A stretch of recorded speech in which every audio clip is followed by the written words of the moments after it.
Ngayong tag-init, marami na ang maghapong magtatampisaw o magbibilad sa mga beach, pero paalala po ng isang eksperto, maaari itong makapagdulot ng sunburn at pagmatagalang epekto sa ating balat. Alamin ang ilang tips para maiwasan ito sa News to Go ni Mav Gonzalez.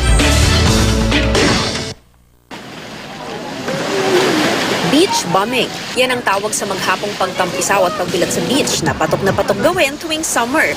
Sino ba naman ang makatatanggi sa napakaraming nagagandahang beaches dito sa Pilipinas? Ang pag-beach, paborito rin nating barkada o family bonding. Pero kapag napapasarap na, minsay nakakalimutan natin ang oras at tayo napapawan to sawa. Kaya ang resulta, sunog na balat o sunburn. Ang sunburn ay nakukuha mula sa ultraviolet o UV rays mula sa araw. May natural na pigment sa balat na tinatawag na melanin na pumuprotekta sa atin laban sa sikat ng araw. Pero may hangganan lang ang kaya nitong laban ng UV rays. Yung usually minimal erythema dose o yan yung redness of the skin na hindi visible but nagkakaroon na kaagad even microscopically sa ating skin kapag na-expose sa UV light.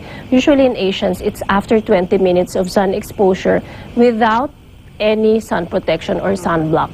Mas prone din daw sa sunburn ang mga gumagamit ng whitening products dahil ginagawa nitong sensitive ang balat. Hindi dapat balewalain ang sunburn dahil pwede itong mauwi sa blisters o mga pasong nagtutubig o di kaya chills, lagnat, pagkahilo at pagsusuka kapag sobrang na-damage ang balat.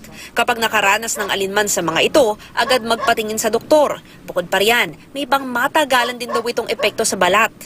So in the long run, after several exposures, you will really see changes in your skin. Unang-una, it can cause premature aging, no? Or yung maagang pagtanda, wrinkles, pigmentations, sagging skin, and parang natutuyo yung iyong balat. At ang pinakamalalang posibleng idulot ng sunburn, cancer sa balat. Payo ni Doc, kung hindi makaiiwas sa araw, kailangan gumamit ng sunblock, SPF 30 sa pang-araw-araw o SPF 50 kung magbibilad ng matagal. Para sa mga pawisin o nagwa-water sports, gumamit ng sunblock na water resistant at magpahid nito kada 2 oras. Should know how much to put. No? For the face, they should put at least half teaspoon. For face and neck, it should be at least 1 teaspoon. 1 teaspoon for every part of the body. So ganun po kadami ang paglagay talaga ng sunblock.